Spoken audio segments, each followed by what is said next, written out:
ইন্না লিল্লাহি আহদান লিমান শারিবাল মুসকিরা আন ইয়াসকিয়াহু আল্লাহু মিন তিনাতিল খাবার قيل يا رسول الله وما طينة الخبال قال رسول الله صلى الله عليه وسلم عرق أهل النار أو عصارة أهل النار নবীজিকে জিজ্ঞেস করা হলো ইয়া রাসূলুল্লাহ এগুলো কি? বলছে আরাক আহলিন নার উসারাতু আহলিন নার, তীব্র দুর্গন্ধযুক্ত পচা জাহান্নামীদের ঘাম, জাহান্নামীদের পুজ তাদেরকে খাওয়ানো হবে। আল্লাহ রাব্বুল আলামিন মুমিন বান্দাদেরকে উদ্দেশ্য করে বলতেছেন ইয়া আইয়ুহাল্লাযীনা আমানু, হে ঈমানদারেরা, হে ঈমানের দাবিদারেরা, ইন্নামাল খামরু ওয়াল মাইসিরু ওয়াল আনসাবু ওয়াল আজলাম, নিশ্চয় মদ মাদক জুয়া এবং মূর্তি লটারি রিজসুম মিন আমালিশ শাইতান, এই জিনিসগুলো হলো শয়তানের জঘন্যতম অপবিত্র কাজকর্ম। ফাজতানিবু, অতএব তোমরা এই সমস্ত জিনিস থেকে নিজেরা বেঁচে থাকো, এগুলোকে তোমরা পরিহার করো।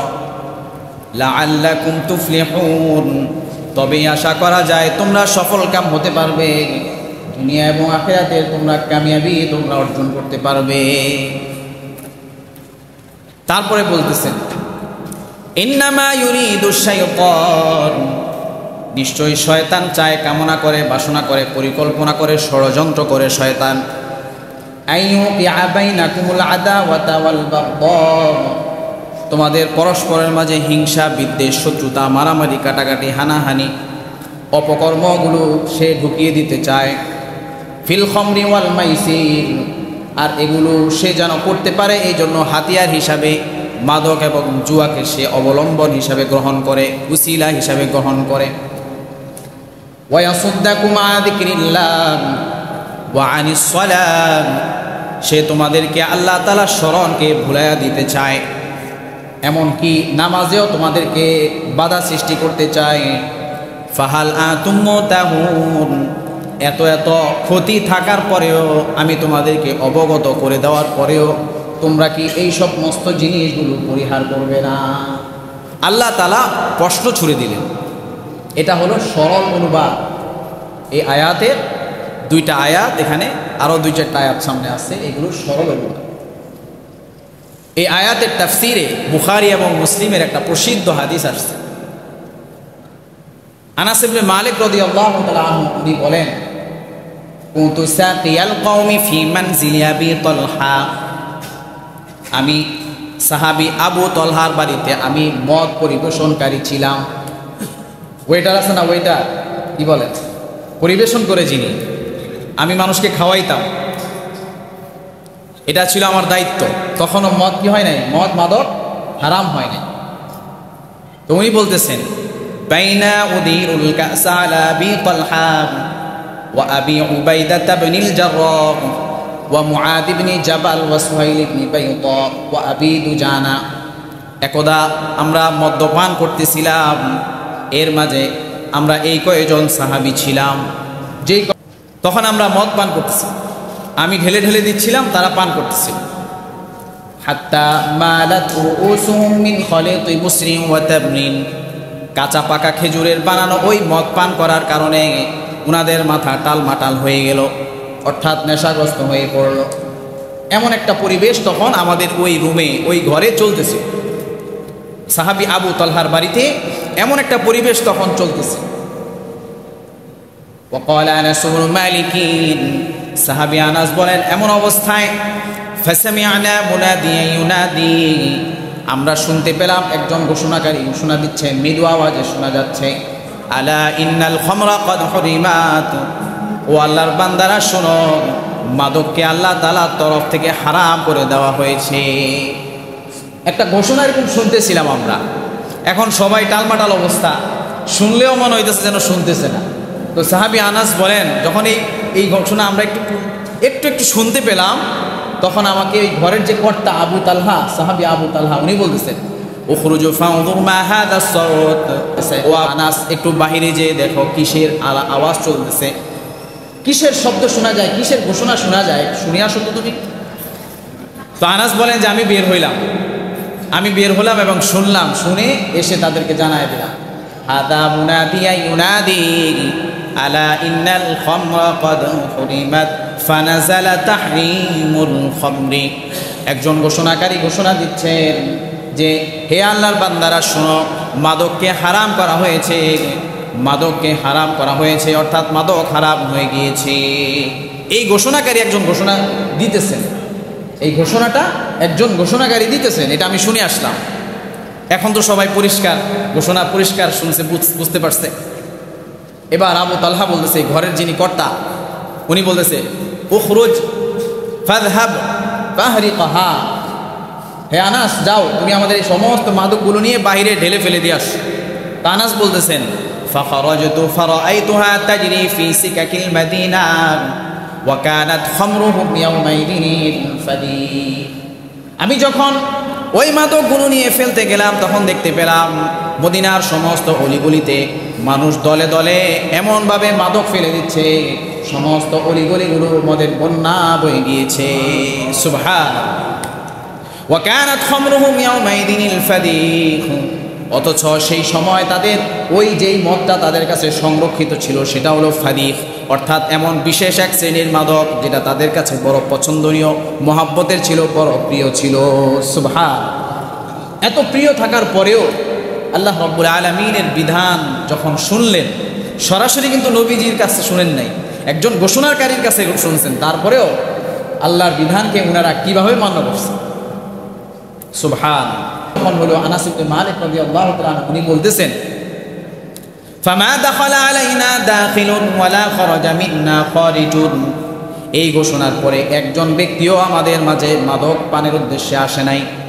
ওইখানেই তো মাদকের কারবার চলে, ওই ঘরের ভিতরে কি চলে, মদের মাদকের কারবার চলে। বলতেছে যে আমাদের মাঝে আর কেউই আসে নাই মদ পান করার উদ্দেশ্যে, এবং কেউ মদ্যপ অবস্থায়, নেশাগ্রস্ত অবস্থায় সেখান থেকে কেউ আর বেরো হয়।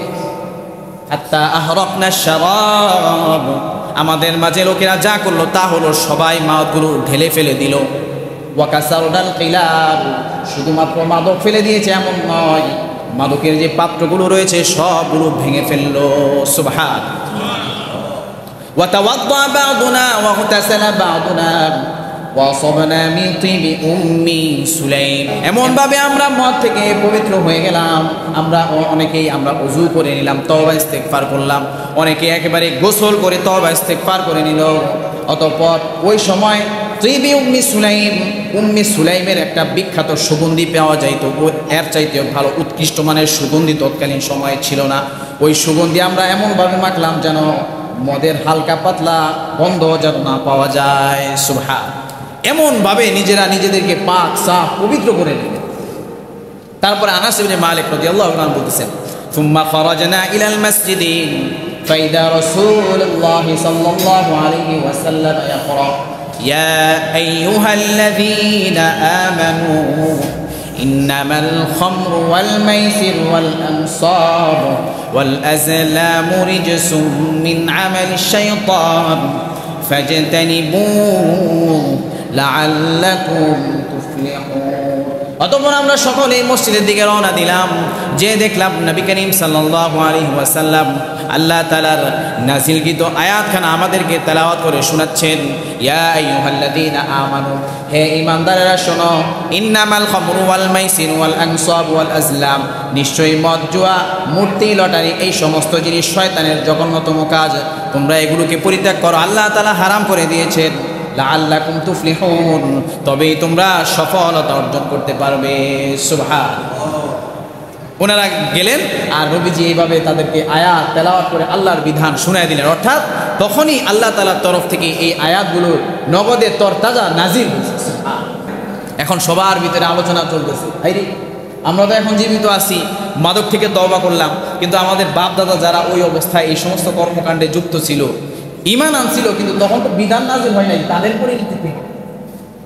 ফাকালা বা'দুল কওম, মানুষজনের মাঝে কানা ঘোষা শুরু হয়ে গেল। কুতিলা কওম ওয়া হিয়া ফি বুতুনিহিম, আরে কত মানুষ তো ইতিপূর্বে মারা গিয়েছে, দুনিয়া থেকে বিদায় নিয়ে চলে গিয়েছে, তারা তো মাদক পান করেছিল, তারা তো জুয়ার যে উপার্জন রয়েছে সেটা তারা বক্ষণ করেছিল, তাদের পরিণতি কি হবে? মানুষের ভিতরে এরকম আলোচনা চলতেছে, আলোচনা নিজেদের ভিতরে চলতেছে। তো একজন ব্যক্তি সাহস করে নবীজিকে এই প্রশ্ন ডাইরেক্ট করে ফেললেন, ইয়া রাসূলুল্লাহ, একজন ব্যক্তি নবীজিকে জিজ্ঞেস করলেন, ফামা মানজিলাতু মান মাতা মিন্না ওয়া হুয়া ইয়াশরাবুহা, ওগো আল্লাহর নবী, এই যে আল্লাহ তাআলার বিধান নাজিল হলো, ইতিপূর্বে তো বহুত মুসলমান ইমানদার দুনিয়া থেকে বিদায় নিয়েছে, তারা মাদকে যুক্ত ছিল এবং তারা জুয়ার উপার্জন তারা বক্ষণ করত, ভোগ করত, তাদের পরিণতিটা কি?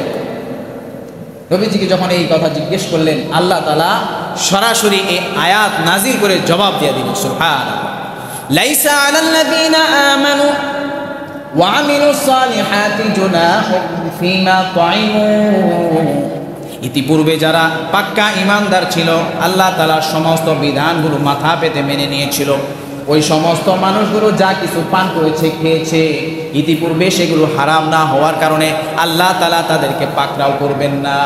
সুবহানাল্লাহ। শুনছে মাদক, আমি মাদক বলতেছি, হয়তো অনেকে বলবেন যে কোরআনে তো মদের কথা বলছে। আপনারা যখন অনুবাদ পড়বেন কোরআনে, দেখবেন সেখানে মদ লেখা আছে।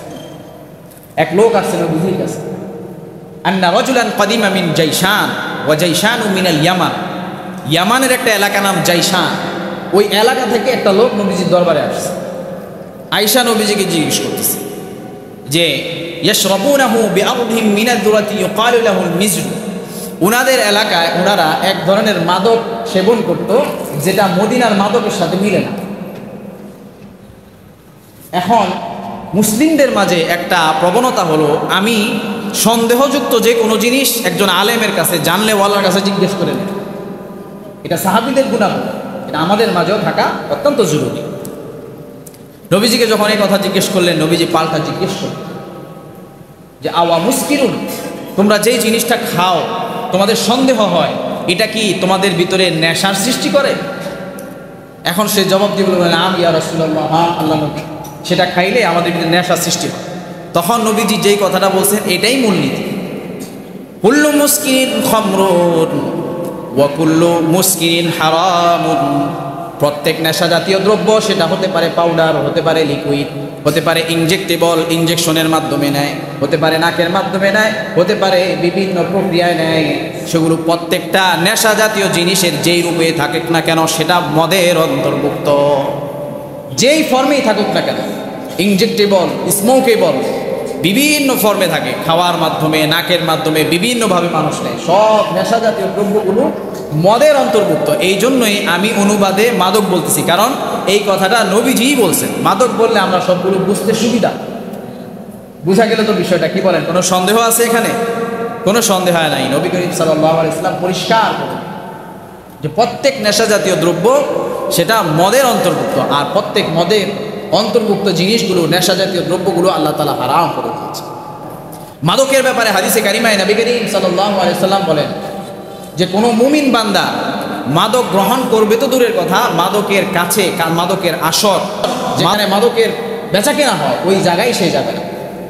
মা কানা ইউমিনু বিল্লাহি ওয়াল ইয়াউমিল আখির, যে আল্লাহ তাআলার প্রতি ঈমান রাখে এবং আখিরাত দিবসের প্রতি ঈমান রাখে, আল্লাহ তাআলার কাছে হিসাব দিতে হবে এমন বিশ্বাস যে রাখে, ফালা ইয়াকুদু আলা মাইদাতিন ইউদারু আলাইহাল খামরু, সে মাদক সেবন করবে তো দূরের কথা, মাদকের যেখানে লেনদেন হয়, মাদকের আসর, মাদকের আড্ডাখানা, মাদকের বেচাকেনা হয়, এমন সমস্ত জায়গায় সে সেখানে যাবেই না, সেখানে যাবে না। মাদক গ্রহণ করবে তো দূরের কথা, যে ইমানদার সে সেখানে যাবেই না। ইসলামের মূলনীতি হলো যে গুনাহের যেখানে গুনাহ চর্চা হয় সেইখানে ইমানদাররা যাবেই না, এটা হচ্ছে মূল। এটা হলো এক নম্বর। দুই নম্বর হলো যে মাদক সেবন করবে, একবার যে মাদক সেবন করবে তার 40 দিন পর্যন্ত ইবাদত কবুল হবে না। নবী করিম সাল্লাল্লাহু আলাইহি ওয়াসাল্লাম বলেন, আল খামরু উম্মুল খাবাইস, মাদক হলো সমস্ত অপকর্মের মূল, সমস্ত অপকর্মের জন্মদাত্রী, সেখান থেকে সমস্ত অপকর্ম অন্যায়ের সৃষ্টি হয়। ফামান শারিবাহা, যে মাদক সেবন করে, লাম তুকবাল মিনহু সালাতুহু 40 ইয়াওমা, আল্লাহ রাব্বুল আলামিন 40 দিন পর্যন্ত তার নামাজ ইবাদত কবুল করেন না। বলেন নাউজুবিল্লাহ। 40 দিন পর্যন্ত কবুল করেন না। আচ্ছা বলেন তো, নামাজ কি ইসলামের ছোট্ট একটা ইবাদত না বড় ইবাদত? অনেক বড় ইবাদত। যদি এটাই কবুল না করে তাহলে আমার অন্যান্য ইবাদতের কি অবস্থা হবে? অথচ এই ইবাদতটা এমন একটা ইবাদত যেটা হাসরের ময়দানে সর্বপ্রথম এটার হিসাব দিয়ে তারপরে ধাপে যেতে হবে। কি বলে? আউয়ালু মা ইউহাসাবু বিহিল আবদু ইয়াউমাল কিয়ামাতি মিন আমালিহি সালাহ। সর্বপ্রথম বান্দাকে যে আমলের পরীক্ষা হিসাবটা দিতে হবে তা হলো নামাজ। তো নামাজটা যদি কোনো মাদকাসক্ত ব্যক্তির 40 দিন কবুল না হয়, সে ওই 40 দিনের হিসাবটা কিভাবে দিবে বলেন তো? কি কঠিন এক পরিস্থিতি। ফামান শারিবাহা, আল্লাহর হাবিব বিশ্বনবী বলেন যে সেটাকে পান করে, মাদক সেবন করে, ওয়া মাতা ওয়া লাম ইয়াতুবু মিনহা ফাহুয়া মাতা মাইতাতান জাহিলিয়া। যে মাদক সেবন করে মাদকাসক্ত অবস্থায় মারা যায়, সে জাহিলি যুগের আবু জাহেল আবুল আহাবের মতো মৃত্যুবরণ করে। বলেন নাউজুবিল্লাহ। আবু জাহেল আবুল আহাবদেরকে চেনেন আপনারা? নাম শুনছেন? কাট্টা কাফের এরা। এরা ইসলামের শুধু কাফেরই না, ইসলামের দুশমন। এদের মতো জাহিলি যুগের মৃত্যুবরণ হবে যে মাদকাসক্ত অবস্থায় মৃত্যুবরণ করে। কি ভয়ঙ্কর ব্যাপার। মাঝে মাঝে খবরে পাওয়া যায়, দেখা যায় যে অধিক পরিমাণে মদ পান করার কারণে অথবা কোনো নেশা করার কারণে মারা গেছে। খবর পান না আপনারা? এই লোকের মৃত্যুটা কি ভয়ঙ্কর মৃত্যু। কারণ হাদিসে কারিমায় আসছে, ইউবাসু কুল্লু আবদিন আলা মা মাতা আলাইহি। প্রত্যেক মানুষ যেই অবস্থায় মৃত্যুবরণ করে, সে মৃত্যুর পরবর্তী ঘাটিগুলোতে ওই অবস্থায় সে উঠে। এখন একটা লোক মাদকাসক্ত অবস্থায় মারা গেছে, সে কবরে কিভাবে উঠবে ভাই? মাদকাসক্ত অবস্থায় উঠবে। যদি এভাবে উঠে তাহলে ফেরেশতারা তাকে কি খুব আদর যত্ন করবে নাকি মুগুর দিবে? কি বলে কথা বলে? কঠিন শাস্তির মুখোমুখি তাকে হতে। আরেকটা কথা আছে যে ইন্নামাল আমালু বিল খাওয়াতিম। প্রত্যেক মানুষের শেষ আমলটাকে বিবেচনা করা হবে, বিবেচনা করা। একটা মানুষ যখন ইন্তেকাল করে তার দুইটা অবস্থা থাকে, হালুন দীনিয়ুন হালুন দুনিয়াবি। একটা হলো তার দ্বীনি ঈমানি আমলি হালত, সে কেমন আমলদার কেমন ঈমানদার, এটা একটা অবস্থা তার। আরেকটা হলো সে দুনিয়াতে বাড়ি গাড়ি অর্থ করি টাকা পয়সার মালিক, এটা আরেকটা অবস্থা, দুনিয়াবি অবস্থা। দুনিয়াবি অবস্থা যদি দুর্বল হয় কিন্তু ঈমান এবং আমলের অবস্থা যদি ভালো হয়, তবে আখিরাতের ঘাটিগুলো সে সহজেই কি করবে? পার হয়ে যাবে। কিন্তু দুনিয়াবি অবস্থা অনেক ভালো, বাড়ি গাড়ির মালিক, কিন্তু ঈমান আমলের অবস্থা ভালো না, তাহলে সে আখিরাতের ঘাটিগুলো কি খুব সহজে পার করতে পারবে? খুব সহজে পার করতে পারবে। এই মাদকাসক্ত জিনিসটা এত নিকৃষ্ট, এটা সমস্ত অপকর্মের চাবি। যেমন মনে করেন, চাবি দিলে কিন্তু দুনিয়ার অনেক কাজকর্ম হয়। চাবি দিলে আপনি চাবি ছাড়া মসজিদের গেট খুলতে পারবেন, ঘরের গেট খুলতে পারবেন না, গোডাউনের গেট খুলতে পারবেন না, গাড়ি চলে না। চাবি দিয়ে বর্তমানে সব কিছুই মোটামুটি চাবি দিয়ে চলে। বিমানেও চাবি আছে, কি বলেন, জাহাজেও চাবি আছে। নবী করিম সাল্লাল্লাহু আলাইহি ওয়াসাল্লাম মাদককে বলছেন সমস্ত অন্যায় অপকর্ম অশ্লীলতা বেহায়াপনার চাবি। এই যে তানিবুল খামরা, হে উম্মতেরা তোমরা মাদককে পরিত্যাগ করো, ফাইন্নাহা মিফতাহুল খাবাইস, কেননা তা হলো সমস্ত অন্যায় অপকর্ম গুনাহের চাবিকাঠি। সমস্ত অন্যায়ের সূচনা হয় এই মাদকের মাধ্যমে। আপনি দেখবেন যে সমস্ত মানুষগুলো অপরাধের সাথে যুক্ত, যাদের ভিতরে অপরাধ প্রবণতা বেশি, এদের ভিতরে আপনি 99% পাবেন যারা নেশাগ্রস্ত। কি বলেন?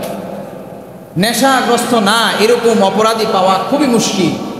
তার মানে বোঝা যায় যত ধরনের অন্যায় অপকর্ম আছে এর সাথে মাদকের একটা সম্পর্ক আছে। নবীজির হাদিসটা কতই বাস্তব, ১৫০০ বছর আগে নবীজি সাবধান করে গেছে। একটা হাদিস নবীজির এই মাদক সম্পর্কে আমি পড়ছি, এটা বলতেও লজ্জা লাগে।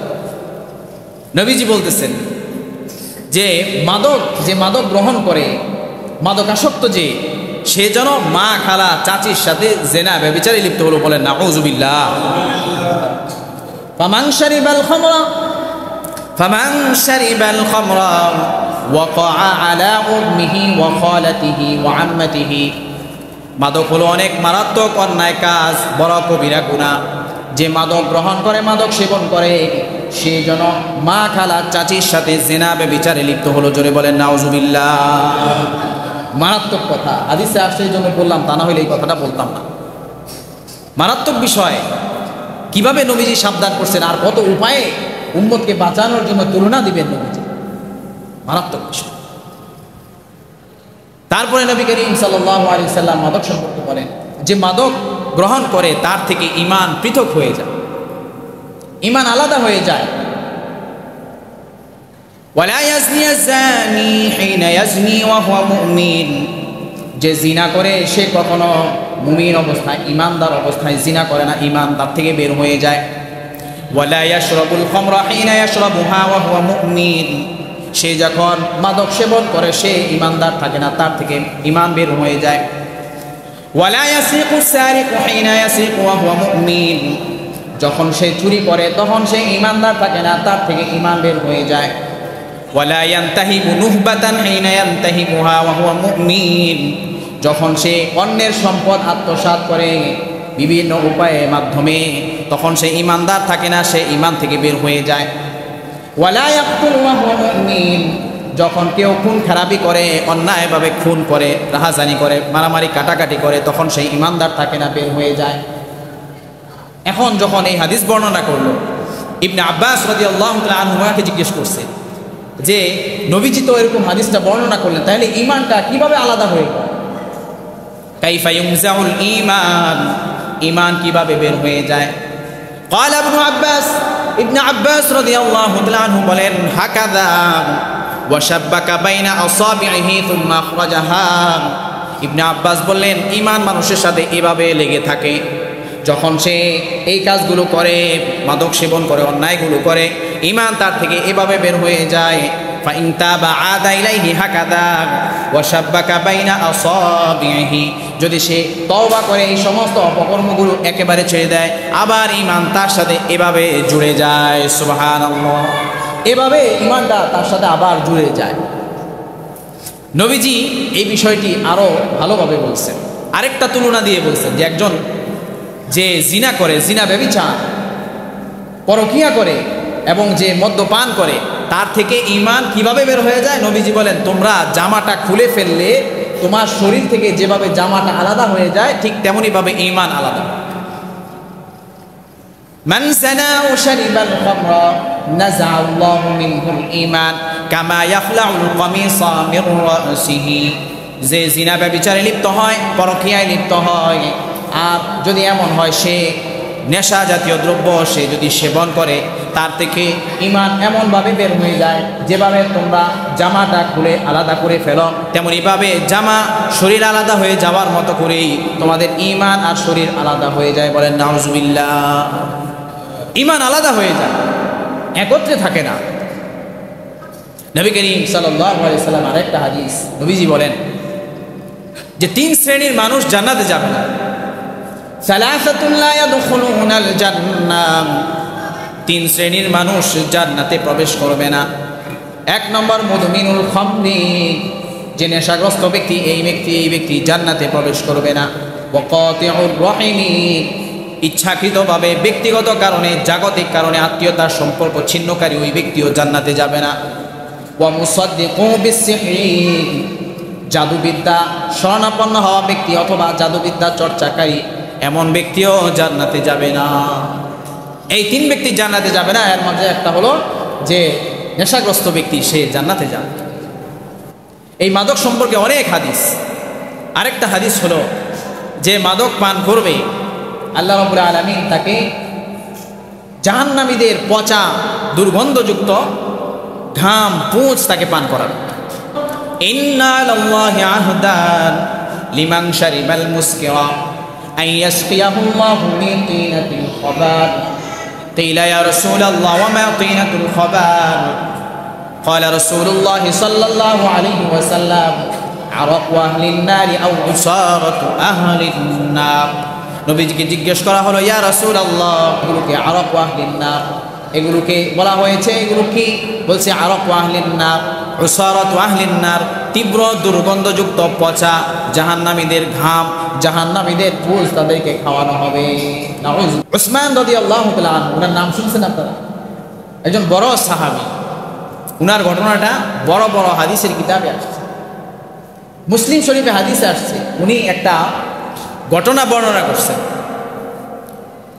উনি বলতেছেন এই যে তানিবুল খামরা ফাইন্নাহা উম্মুল ফাওয়াহিশ, হে আমার সঙ্গী সাথীরা, তোমরা সমস্ত ধরনের মাদক থেকে নিজেদেরকে বাঁচাও, হেফাজত করো, কারণ এই মাদক হলো সমস্ত অপকর্মের জন্মদাতা। কিভাবে জন্মদাতা? তাহলে তোমরা একটা ঘটনা শোনো। এবার উনি ঘটনাটা বলতেছেন, ইন্নাহু কানা রাজুলুম মিম্মান খালা ক্বাবলাকুম ইয়াতাআব্বাদু ওয়া ইয়াতাযিলুন নাস। উসমান রাদিয়াল্লাহু তাআলা আনহু বলেন, তোমাদের পূর্বে কোনো এক জামানায় একজন আল্লাহর ওলি ছিল। তোমাদের পূর্বে কোনো এক জামানায় এক আল্লাহর ওলি ছিল, আর ভালো মানুষ। ওই এলাকার মধ্যে খুব নামি দামি পরহেজগার একজন মানুষ। প্রত্যেক এলাকায় সমস্ত মানুষ কিন্তু একরকম ইবাদত গুজার হয় না, হয় দুই চারজন মানুষ খুব বেশি আমলদার হয় আল্লাহওয়ালা। এরকম একজন মানুষ ছিল যিনি লোক সমাগম থেকে দূরে থাকে, কারণ যেখানে লোক সমাগম হয় সেখানে গীবত হয়, শেকায়েত হয়, গুনার চর্চা হয়। এই জন্য দেখবেন যে বাজারকে নিকৃষ্ট জায়গা বলা হয়েছে, আবার মসজিদকে উৎকৃষ্ট জায়গা বলা হয়েছে। এই ধরনের বাজার ঘাট উনি কি করতেন? এড়াইয়া চলতেন। সর্বক্ষণ আল্লাহর ইবাদত বন্দেগী তিনি করতেন। খুব ভালো একজন মানুষ। এখন বলেন তো, ভালো মানুষের সাথে শয়তান থাকে কি থাকে? আরো জোরদার মেহনত করে। কি বলে? দুষ্ট মানুষকে চাবি দিয়ে দিছে, নিজের মতো করে সব দুষ্টামি করতেছে, অন্যায় করতেছে, গুনাহ করতেছে। কিন্তু ভালো মানুষকে চাবি দিয়ে কি করে? সারাক্ষণ চাবি দিচ্ছে। এখন শয়তান তার পিছনে লাগছে যে কিভাবে তার ঈমান আমল নষ্ট করা যায়। এখন কোনোভাবেই তাকে ধোঁকা দেওয়া যাচ্ছে না, কোনোভাবেই তার ঈমান আমল ক্ষতি করা সে পারতেছে না, ব্যর্থ হয়ে গেছে। এখন আপনারা যদি বুঝে থাকেন, বলেন তো শয়তানের সর্বশেষ চাবিটা কি হইতে পারে? কেউ কি বলতে পারবে? শয়তানের সর্বশেষ চাবি নবীজি সাল্লাল্লাহু আলাইহি ওয়াসাল্লাম হাদিসে বলছেন, আন-নিসাউ হাবাইলুশ শাইতান। দুশ্চরিত্রা নারীরা হইল সর্বশেষ চাবি। দুশ্চরিত্রা সুন্দরী যদি হয় তো কোনো কথাই নেই, এই নারীরা হইল সর্বশেষ চাবি। এখন সে ফোন দিয়ে আসলো যে কিভাবে এই আল্লাহর ওলিকে ধোঁকা দেওয়া যায়। এই জন্য সে ওই এলাকার সুন্দরী এক দুশ্চরিত্রা নারীকে টার্গেট করে, শয়তান টার্গেট করে, শয়তান টার্গেট করে তার ভিতরে চাবি দিতে থাকে। তাকে ওই আল্লাহর ওলির প্রতি তাকে ঝুঁকাইয়া দেয়, তার দিকে সে তাকে মোহগ্রস্ত করে দিল, বশ করে দিল। সে বশ হয়ে গেল যে ওই আল্লাহর ওলিকে সে কাছে পাওয়ার মনোবাসনা তার ভিতরে শয়তান পয়দা করে রাখে। এখন ওই দুষ্ট নারী, দুশ্চরিত্রা নারী, সুন্দরী নারী, সে ওই আল্লাহর বান্দাকে ধোঁকা দেওয়ার জন্য শয়তান যেভাবে ওয়াসওয়াসা দিতেছে সে সেভাবেই কাজ করতেছে। সে একটা ফোন দিয়ে আসলো যে কিভাবে এই লোককে আমি আমার মনোবাসনা পুরা করব। ফোন দিয়া এটা সে নিজের কাজের মেয়ে লোককে পাঠালো। ফারসালাত ইলাইহি জারিয়াতুহা, সে তার কাজের মেয়ে লোককে পাঠালো। ওই মেয়ে লোক যে তাকে বলল, ফাকালাত লাহু ইন্নাহা তাদউকা লিশ-শাহাদা, ও আল্লাহর বান্দা, ও আল্লাহর ওলি, আপনাকে আমার মনিব মহিলা তিনি একটা মহৎ কাজের সাক্ষী দেওয়ার জন্য আপনাকে ডাকতেছেন। আপনাকে একটা মহৎ কাজের সাক্ষী দেওয়ার জন্য, নেকির কাজে, ভালো কাজে সাক্ষী দেওয়ার জন্য আপনাকে আমার মনিব মহিলা আপনাকে একটু ডাকছেন, একটু যদি আসতেন খুব উপকার হতো। এখন ওই আল্লাহর ওলি সাদা সিধা মানুষ, আমলদার মানুষ, দুনিয়ার কাজ বসে খুব কমই। এখন চিন্তা করছে সাক্ষী দেওয়া ভালো কাজ, আমার সাক্ষীর মাধ্যমে যদি 10 জন মানুষের উপকার হয়, নেকির কাজ, এটা আমি মিস করবো কেন? সরল মনে কি করলো? ফানতালাকা মা'a জারিয়া, ওই কাজের মেয়ে লোকের সাথে উনি বললো, ঠিক আছে তুমি যাও, আমি তোমার সাথে আসতেছি। ওই আল্লাহর ওলিও কি করলো? বের হয়ে গেল। এখন হাঁটতেছে হাঁটতেছে যাইতেছে। এক পর্যায়ে যখন ওই দুশ্চরিত্রা মহিলার যে বড় ঘর ছিল, বড় প্রাসাদের মতো ছিল, সেখানে চলে আসে। তা আল্লাহর ওলি যখন সেখানে ঢুকলেন, পরিকল্পনা অনুযায়ী, ষড়যন্ত্র অনুযায়ী, ফাবাদা কুল্লামা দাখালা বাবান আগলাকাত হুদুনাহু, ওই ষড়যন্ত্র অনুযায়ী ওই কাজের মেয়ে লোক আল্লাহর ওলিকে বললো, আপনি ভিতরে যান। আল্লাহর ওলি ভিতরে ঢুকলো, পিছন দিয়ে দরজা লাগাইয়া দিল। বললো কোথায়? বলে ওই সামনের রুমে যান। আবার পিছন দিয়ে দরজা লাগাই। এভাবে করে এক একটা রুম, বলতেছে সামনের রুমে, সামনের রুমে। আগের জামানায় ভিতরে যে বেডরুম আমরা বর্তমান বলি, এটাকে অন্দরমহল একটা কথা বলি, মুরব্বীরা জানেন কি? যেই রুমে মানুষ ঘুমায় থাকে বা বিশেষ কর্মকাণ্ড করে, স্বামী স্ত্রী যেখানে অবস্থান করে, এটাকে অন্দরমহল এই ধরনের একটা নামে নামকরণ করে, যেটাকে আমরা বর্তমানে বেডরুম বলি। এরকম করতে করতে সে ষড়যন্ত্র অনুযায়ী, চক্রান্ত অনুযায়ী আল্লাহর বান্দাকে একদম প্রত্যেকটা রুমে যখন সে যায় পিছন দিয়ে দরজা লাগায়। হাত্তা ওয়াসালা ইলা ইমরাতিন ওয়াদিআ, আল্লাহর বান্দা যেতে যেতে একটা রুমে গেল, যে দেখলো সেখানে একজন সুন্দরী রমণী সেজে গুজে বসে আছে। ওয়া ইনদাহা গুলাম, তার সাথে একটা ছোট বাচ্চা রয়েছে। ওয়া বাকিয়াতু খামরিন, মাদকের সে আসর চতুর্দিকে সাজিয়ে রেখেছে। আনন্দ ফুর্তি করার জন্য যেভাবে মদ মাদক আগের জীবনায় সাজায় রাখতো, এইভাবে সাজায় রাখছে। এখন ওই লোক এই দিকে আইসা তো দ্বিধাগ্রস্ত হয়ে পড়ছে, কি ব্যাপার, কোথায় আসলাম? আসলাম তো ভালো কাজে, এখানে কোথায় আসলাম? এখন ওই মহিলা হাসতেছে। فقالت له والله ما دعوتك للشهادة ولكن دعوتك لتقوى علي, আমি তো তোমাকে কোনো সাক্ষী টাক্ষী দেওয়ার জন্য ডাকি নাই, বরঞ্চ দীর্ঘদিন যাবৎ আমার মনের একটা বাসনা তোমাকে কাছে পাবো, অন্তরঙ্গ সময় তোমার সাথে ব্যয় করব, এই জন্য তোমাকে এখানে নিয়ে এসেছি। বলেন না, পড়লো নি বিপদ। আও তাকতুল হাদাল গুলাম আও তাশরাবা মিন হাদিহিল খামরি কাসা, শয়তানি করলে কত ধরনের শয়তানি করে। এখন বলতেছে তোমার জন্য কিন্তু আরো অপশন আছে, তুমি মনে করো না যে তুমি আমার সাথে কি করতে হবে, অন্তরঙ্গ সময় ব্যয় করতে হবে, এটা না। তোমার জন্য আরো অপশন আছে, তোমার জন্য 3টা অপশন। একটা হলো একটা আমার সাথে অন্তরঙ্গ সময় ব্যয় করবা।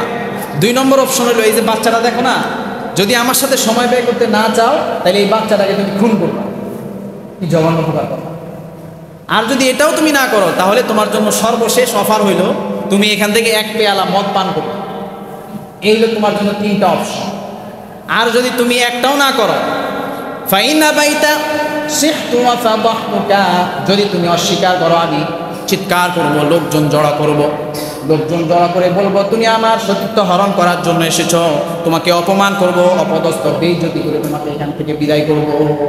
কি ভয়ঙ্কর ব্যাপার বলে, কি মহা মুসিবত। শর্ত মানতেই হবে। আর যদি না করে লোকজন জড়ো করবে, চিল্লাফাল্লা করবে, মানুষ আসবে আর তাকে অপমান বিজ্জিত করবে। আল্লাহর বান্দা তো ভয় পেয়ে গেল, চিন্তায় পড়ে গেল, মহা মুসিবত। কি বলেন, এটা মহা মুসিবত না?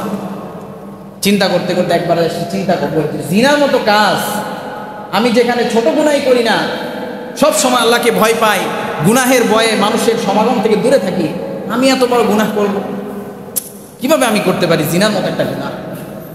তারপরে দ্বিতীয়টা নিয়ে চিন্তা করলো, মানুষ খুন করার মতো অন্যায় আমি কিভাবে করতে পারি? ছোটখাটো কোনো অন্যায় না, বড় অন্যায়। এবার সে চিন্তা করলো 1 পেয়ালা মদ পান করা এটাও তো বড় গুনাহ, কিন্তু এটা মনে হয় বাকি 2টার তুলনায় একটু ছোট গুনাহ। তুলনামূলক আমরা যদি তুলনা করি, কি বলেন, মানুষের সাথে জিনা করা, একটা মানুষকে খুন করা, এটার চাইতে মনে হবে 1 পেয়ালা মদ পান করা ছোট গুনাহ মনে হবে। সে স্বাভাবিকভাবে এই চিন্তাই করলো।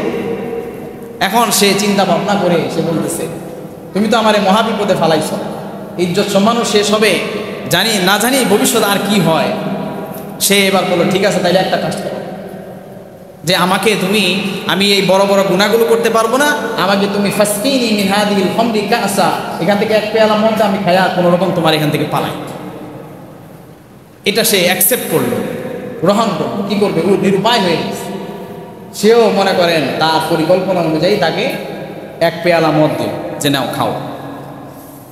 সে মদ পান করলো আর সে মাদকাসক্ত হয়ে পড়ল। সে মাদকাসক্ত হয়ে পড়লো এবং তার হিতাহিত জ্ঞান হারায় গেল।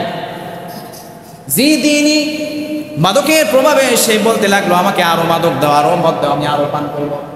ফাজাদাতহু কাসান, তাকে আরো দেওয়া হলো। সে মদ পান করতে করতে ফালাম ইয়ারিম হাত্তা ওয়াকা আলাইহা ওয়া কাতালাল গুলাম, সে মাদকাসক্ত নেশাগ্রস্ত হয়ে এমন অবস্থা হলো, ওই মহিলার সাথে সে অপকর্মে লিপ্ত হলো, ওই ছোট বাচ্চাটাকেও সে খুন করলো। বলেন নাউজুবিল্লাহ।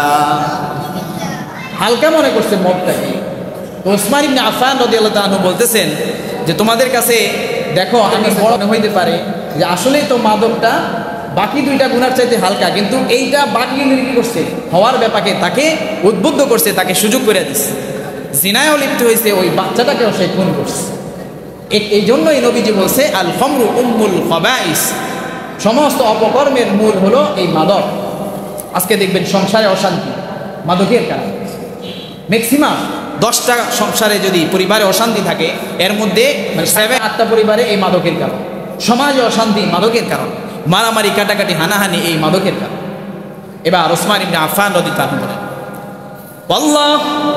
ওয়াল্লাহি লা ইয়াজতামিউল ঈমান ওয়া ইদমানুল খামরি আবাদা। ও লোক সকলেরা শোনো, ঘটনা তো তোমাদেরকে বললাম, আমি আল্লাহ তাআলার শপথ করে বলছি, ঈমান এবং মাদকাসক্তি কখনো একসাথে থাকতে পারে না।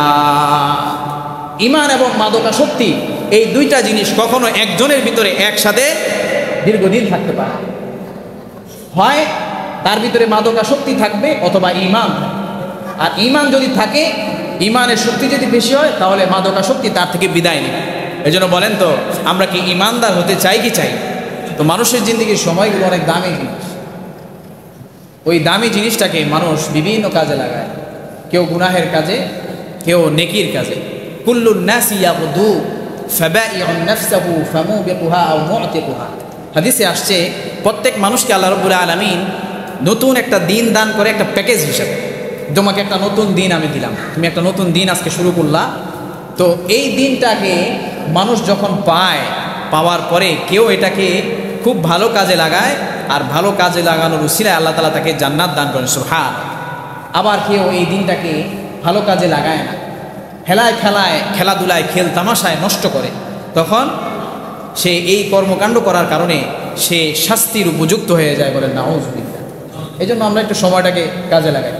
যেহেতু আবু হুরায়রা রাদিয়াল্লাহু তাআলা আনহু থেকে বর্ণিত মুসনাদে আহমদের হাদিসে আসছে যে মাদক যে আল্লাহ তাআলা হারাম করছেন, এটা 3টা ধাপে হারাম করছেন।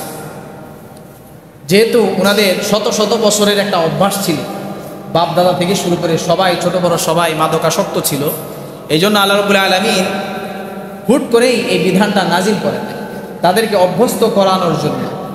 3 ধাপে মাদককে হারাম করছে। প্রথম আল্লাহ রাব্বুল আলামিন এই মাদককে হারাম করার জন্য প্রথম যে পর্যায়টা হয়েছে, আবু হুরায়রা রাদিয়াল্লাহু তাআলা আনহু বলেন যে কদিমা রাসূলুল্লাহ সাল্লাল্লাহু আলাইহি ওয়াসাল্লাম আল মদিনা ওয়া হুম ইয়াশরাবুন আল খামর। মদিনায় যখন নবীজি আসলেন, তখন মদিনার মানুষ তখনও মদ পান করত, আর জুয়ার যে উপার্জন সেটাকে তারা অবলম্বন হিসাবে এটাকে গ্রহণ করত। অর্থাৎ মাদক এবং জুয়ায় ওনারা আসক্ত ছিলেন। এমন অবস্থায় নবীজি মদিনায় আসলেন। আর ওই যে বলছিলাম, মুসলমানদের একটা গুণাবলী হলো যে কোনো বিষয় সন্দেহযুক্ত, সংশয়যুক্ত বিষয়, এটা বর্তমান জমানায় আলেমদের কাছে জিজ্ঞেস করত। আর ওই সময় যেহেতু নবীজি জীবিত ছিলেন, নবীজির কাছে ওনারা জিজ্ঞেস করতেন। ফাসাআলান নবিয়্য সাল্লাল্লাহু আলাইহি ওয়াসাল্লাম, তো নবীজিকে তারা জিজ্ঞেস করলেন আনহুমা, এই যে মদ জুয়ার কারবার ওনারা করেন, নবীজিকে জিজ্ঞেস করলেন, ইয়া রাসূলুল্লাহ, আমরা যে এই কারবারটা করি এটা কি আমাদের জন্য বৈধ হয়? তখন আল্লাহ রাব্বুল আলামিন আয়াত নাযিল করলেন, ইয়াসআলুনাকা আনিল খামরি ওয়াল মাইসির কুল ফীহিমা ইসমুন কাবীর ওয়া মানাফিউ লিন-নাস ওয়া ইসমুহুমা আকবারু মিন নাফইহিমা। লোকেরা আপনাকে জিজ্ঞেস করে, মদ জুয়া সম্পর্কে জিজ্ঞেস করে, হে রাসূল আপনি তাদেরকে জানায়া দেন, এই মাদকের ভিতরে, জুয়ার মাঝে অনেক অপকারিতা রয়েছে, অনেক ক্ষতি রয়েছে, অনেক ধরনের অন্যায় এখানে রয়েছে, তবে খুঁজলে 2-1টা উপকারও পাওয়া যায়। মদ জুয়ার মাঝে খুঁজলে 2-1টা উপকারও পাওয়া যায়, তবে অপকারের তুলনায় উপকারটা খুবই সামান্য। যখন এই আয়াত নাযিল হলো, আবু হুরায়রা রাদিয়াল্লাহু তাআলা আনহু বলেন যে সাহাবীদের মাঝে যারা বিজ্ঞপ্রাজ্ঞ ছিলেন, আমাদের মাঝে অনেক মানুষ আছে না যে ইশারা দিলে অনেক কিছু বোঝে, তা আল্লাহ তাআলা এই আয়াতে ইশারা দিলেন যে মাদক জুয়া এটা নিকৃষ্ট জিনিস, এটা আমার পছন্দনীয় জিনিস না। তখন বিরাট সংখ্যক সাহাবীদের মাঝে সাহাবীগণ, মুসলমানগণ এই মাদক জুয়াকে ছেড়ে দিলেন। কিন্তু ইন্টারেস্টিং ব্যাপার হলো, আবু হুরায়রা রাদিয়াল্লাহু আনহু বলেন ওয়া কানা আন-নাসু ইয়াশরাবুন, তারপরেও কিছু মানুষ রয়ে গেছে যারা তারপরে মদ জুয়ার মধ্যে নিজেরা লিপ্ত ছিল। এই আয়াত নাযিল হওয়ার পরে হাত্তা ইয়াকুল আর-রাজুলু, তো তারা কি বলতো যে মা হারামা আলাইনা, আমাদের উপরে তো এটা হারাম করে না, হারামের কথা তো বলে না, ইন্নামা ক্বালা আল্লাহ ফীহিমা ইসমুন কাবীর, আল্লাহ তাআলা বলছেন যে এগুলোর মধ্যে ক্ষতি আছে, বড় বড় ক্ষতি আছে, এই কথা বলছেন, হারাম করেন। তা আমাদের মাঝে অনেকে দেখবেন যখন হুজুরা কোনো একটা বিষয় কোরআন এবং হাদিস থেকে বলে, তখন তারা বলে দূর মিয়া, এটা তো স্পষ্ট এখানে কিছু বলা নাই। অনেকে দেখবেন বলে যে গান হারাম কোথায় আছে, বলার মতো লোক আছে না? না, গান হারাম কোরআনে কোথায় আছে, বলার মতো লোক আছে। এখন যদি দলিল দেওয়া হয় ওমিনান নাসি মান ইয়াশরি লাহওয়াল হাদিস, এই আয়াতে আল্লাহ রাব্বুল আলামিন গানকে হারাম করছেন, নিষিদ্ধ করছেন। সে বলবে এখানে তো লাহওয়াল হাদিস বলছে, অহেতুক কথাবার্তা বলছে, আপনি এটা গান পাইলেন কোথায়? কিন্তু এখন সেটা মানলো না। কিন্তু এই আয়াত যখন নাজিল হয়েছে তখন এটাকে সাহাবীরা গান বাদ্য বাজনা হিসাবেই নিছেন। এই জন্য সাহাবীরা প্রত্যেকটা জিনিসের অর্থ যেভাবে নিছেন আমাদেরকে সেটা সেভাবে নিতে হবে। যেমন অনেক মানুষ এই কথাও বলে যে তোমরা যে রুকু সিজদা দিয়ে নামাজ পড়ো, এই নামাজ কই পাইছো? এরকম লোক আছে না? না, কি বলেন? আপনারা মনে হয় দেখেন নাই, আমি দেখছি, আমার কাছে এই খবর আছে যে এই কথাও বলে যে তোমরা যে মসজিদে যায় 5 ওয়াক্ত নামাজ পড়ো, এটা কোরআনে কোথায় আছে? এই কথাও বলে। কেন বলে? সে বলে নামাজের অর্থ কি জানো? তুমি জানো না, তোমরা তো খালি এমনি পড়ো, এটা মারিফতি অর্থ জানো। এটা যদি তুমি জানতে চাও, বুঝতে চাও, তাহলে আমাদের বাবার দরবারে তোমার যেতে হবে, তাহলে তুমি নামাজের মারিফতি অর্থ বুঝতে পারবা। কোরআন হাদিসে কোথায় নামাজের কথা? এরকম নামাজের কথা কোথায় আছে? কোরআন এবং হাদিসে নামাজ শব্দটা নাই, নামাজ আছে কি? সালাত আছে, জিকির। এখন এই সালাত শব্দের আবার আপনি অর্থ পাবেন, সালাত শব্দের অর্থ দোয়া, জিকির, আজগার, দুরুদ, সালাত অর্থ আপনি যখন ডিকশনারি করবেন তখন এগুলোই পাবেন। এখন আপনি বুঝবেন কেমনে যে রুকু সিজদা দিয়ে যে ইবাদত করা হয় এটাকে নামাজ বলে? এই জন্য আমাদেরকে যেতে হবে পারিভাষিক সংজ্ঞায় অথবা শরীয়ী সংজ্ঞা, যেটা সাহাবীগণ এই শব্দ দ্বারা কি বুঝছেন। সাহাবীরা এই শব্দ দ্বারা কিয়াম, রুকু, সিজদা বিশিষ্ট বিশেষ নামাজকে বুঝছেন, যেটা ওনারা পড়ে পড়ে আমাদেরকে শিখিয়েছেন। ঠিক তদ্রূপভাবে গানের ব্যাপারটা হচ্ছে সাহাবীরা ওই শব্দ দ্বারা যেই কথাটা বুঝেছেন ওনারা, ওটাই আমাদেরকে নিতে হবে, গ্রহণ করতে হবে। ঠিক তেমনইভাবে আমরা যে মাদকের কথা বলছি, এগুলোর মধ্যে অনেক মারপ্যাচ আছে, শব্দের মারপ্যাচ দিয়ে হালাল করতে চায়। এই জন্য নবীজি একটা হাদিস বলছেন, মাদক সম্পর্কেই বলছেন যে লা ইয়াশরাবান্না নাসুম মিন উম্মতি আল খাম ইউসাম্মুনাহা বিগাইরি ইসমিহা, এমন একটা সময় আসবে আমার উম্মতের মাঝে কিছু মানুষ এই হারাম জিনিসকে হালাল করার জন্য নতুন নতুন নাম দিবে। এই জন্য দেখবেন এখন নতুন নতুন যে জিনিসগুলো পাওয়া যায়, মাদক দ্রব্য, ইয়াবা, ফেন্সিডি, হিরোইন, নতুন নতুন নাম না? এখন নতুন নাম, সে বলবে হুজুর এটি কোরআনে কোথায় আছে? আপনি যে বলেন হারাম। কিন্তু দেখেন কি সুন্দরভাবে নবীজি এই হাদিস দেন, 1000 বছর আগে চলে গেছে, জানে যে উম্মত কি করবে, উম্মত বিপদে পড়বে। এই জন্য বলছে এমন সময় আসবে যখন মানুষ এই কাম করবে, নাম পরিবর্তন করবে। নাম যতই পরিবর্তন করে, কুল্লু মুসকিন খামরুন, প্রত্যেক নেশা জাতীয় দ্রব্য মাদকে অন্তর্ভুক্ত। তো যখন এই পরিস্থিতিটা হলো, তখন মানুষ অনেকে তখনও মদ পান করত। একদিন সাহাবীরা নামাজ পড়তেছে, ফাইদা কানা ইয়াউমুম মিনাল আইয়াম সাল্লা রাজুলুম মিনাল মুহাজিরিন বিআসহাবিহি সালাতাল মাগরিব, মাগরিবের নামাজ পড়তেছে। এখন ইমাম সাহেব যাকে বানাইছে সেও মদ পান করছে, পিছনে যারা মুসল্লি আছে এদের ভিতরে মোটামুটি অনেকেই মদ পান করছে, কারণ তারা এখন ওইটা কি করে নাই, হারাম হিসাবে আয়াত নাজিল হয়নি, সহজভাবে নিছে। এখন মদ পান করার কারণে ইমাম সাহেব কেরাতের মধ্যে লাগাই দিয়েছে গোলমাল, ফাখালাতা ফি কিরাআতিহি, নামাজের মধ্যে কেরাত গোলমাল লাগাই দিয়েছে। আল্লাহ তাআলা নারাজ হলেন, আল্লাহ তাআলা আয়াত নাজিল করলেন, ইয়া আইয়ুহাল্লাযীনা আমানু লা তাকরাবুস সালাতা ওয়া আনতুম সুকারা, হে ঈমানদারেরা তোমরা নেশাগ্রস্ত অবস্থায় নামাজের কাছে দাঁড়িয়েও তোমরা আসবে না। আয়াত নাজিল করে দিলেন। দুঃখ, এই আয়াতটাও অনেকে অপব্যবহার করে। যখন এই আয়াত নাজিল করলেন, এখন যারা ঈমানদার নামাজি কালামি বলেন, এরা কি আর নেশার দিকে যাইতে পারে? স্বাভাবিকভাবে বুঝে নেওয়ার বিষয়, আল্লাহ তাআলা এটা চাচ্ছেন না। নামাজের মতো একটা ইবাদত, যেটা আল্লাহর হাবিবকে মেরাজে নিয়ে আরশে মহল্লায় সরাসরি দান করছে, এমন একটা ইবাদত। কাফের এবং বেঈমানের মাঝে, ঈমানদার বেঈমানের মাঝে পার্থক্যকারী ইবাদত নামাজ। এই নামাজ আমি পড়বো না, যা নেশাই করবো। তখন আবার মাদক পান করা, আবার বিশাল সংখ্যক মানুষ কি করলো, যারা বাকি ছিল এরাও মাদককে ছেড়ে দিল। কিন্তু আবু হুরায়রা রাদিয়াল্লাহু আনহু বলেন, ওয়া কানা আন-নাসু ইয়াশরাবুন, তারপরেও কিছু মানুষ রয়ে গেল, এরা মাদক পান করছে। আছে না কিছু মানুষ ফাঁক খোঁজে, খালি ফাঁক ফোকর খুঁজতে যায়, সরাসরি আল্লাহ তাআলা এখনো বলতেছে না। হাত্তা ইয়াতি আহাদুহুমুস সালাহ ওয়া হুয়া মুফিক, তবে একটা বিষয় তারা চৌকান্ন ছিল, সতর্ক ছিল, এরা যখন নামাজে আসতো একবারে মাদক থেকে সম্পূর্ণ পাক সাফ পবিত্র হয়ে তারপরে আসতো। কিন্তু তারপরে কিছু মানুষ মাদক পান করত। তারপরে এক পর্যায়ে আল্লাহ রাব্বুল আলামিন আয়াত চূড়ান্তভাবে এই আয়াত নাজিল করে দিলেন, যেটা আমরা আপনাদেরকে এইমাত্র তাফসীর করে শোনালাম। যখন এই আয়াত নাজিল করলো, আল্লাহ তাআলা প্রশ্ন ছুড়ে দিলেন, ফাহাল আনতুম মুনতাহুন, হে ঈমানদারেরা তোমরা কি বিরত হবে না? তখন সাহাবীরা আর কেউ বাকি রইল না, সবাই বলা শুরু করলো, ইনতাহাইনা রব্বানা, ওগো আমাদের রব, আমরা সমস্ত ধরনের মাদক, জুয়া, মূর্তি, লটারি এগুলো থেকে নিজেদেরকে পবিত্র ঘোষণা করে দিলাম। ইনতাহাইনা রব্বানা, সকলে স্লোগান দিতে থাকলো, সকলেই মিছিল করে এই ঘোষণা দিয়ে আল্লাহ দরবারে সাড়া দিতে থাকলো। সুবহানাল্লাহ। হাজী সাহেবরা হজে গেলে লাব্বাইক লাব্বাইক বলে না, সাহাবীদের মাঝে ইনতাহাইনা রব্বানা এই কথা সবার মাঝে মুখে মুখে এটা তখন একবারে সবাই উচ্চারণ করতে থাকে। আচ্ছা, সাহাবীরা যেহেতু এই কথাটা উচ্চারণ করছে, আমরা যদি একটু উচ্চারণ করি অসুবিধা আছে তো? তাহলে আমার সাথে সাথে একটু বলেন, ইনতাহাইনা ইনতাহাইনা রব্বানা, ইনতাহাইনা রব্বানা, ও আমাদের রব, আপনার ডাকে সাড়া দিয়ে আমরা সমস্ত ধরনের অন্যায় অপকর্ম থেকে নিজেদেরকে আজীবনের জন্য মুক্ত ঘোষণা করে দিলাম। কি সুন্দর, কি সুন্দর। তখন আবু হুরায়রা রাদিয়াল্লাহু আনহু বলেন যে তখন মানুষের মাঝে ওই কথাগুলো চলতেছিল, ওই যেই কথাটা আমি ইতিপূর্বে হাদিসে বললাম, যে ইতিপূর্বে তো বহুত মানুষ যুদ্ধে যাওয়া পর্যন্ত শহীদ হয়েছে, বদরের যুদ্ধে গেছে, উহুদের যুদ্ধে গেছে, এখন তো আয়াত নাজিল হয়েছে, এরা কি জান্নাতে যাবে না জাহান্নামে যাবে?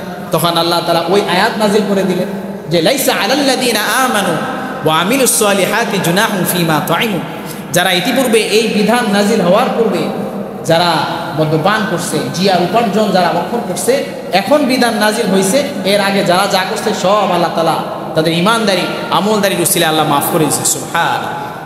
তারপরে নবীজি বলেন, লাউ হুররিমাত আলাইহিম লা তারাকুহা কামা তারাকতুম, হে আমার সাহাবীরা, তোমাদের মাঝে তোমরা কোনো সন্দেহ সংশয় রাখো না, আজকে যদি তারা জীবিত থাকতো, তোমরা যেভাবে মাদক থেকে নিজেদেরকে পবিত্র করে নিছো, তওবা করে নিছো, একদম মুক্ত করে নিছো, যদি তারা জীবিত থাকতো তারাও তোমাদের মতোই মাদককে পরিত্যাগ করত। সুবহানাল্লাহ। ঈমানের দাবিতে মাদককে পরিত্যাগ করত।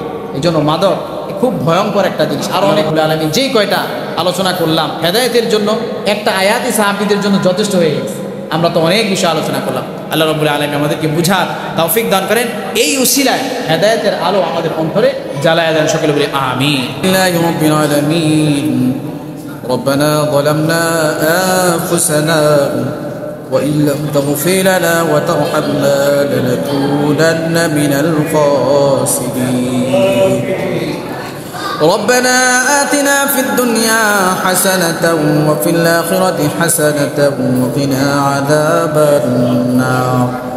ربنا فاغفر لنا ذنوبنا وكفر عنا سيئاتنا وتوفنا مع الأبرار. رب ارحمهما كما ربياني صغيرا. رب ارحمهما كما ربياني صغيرا. رب ارحمهما كما ربياني صغيرا.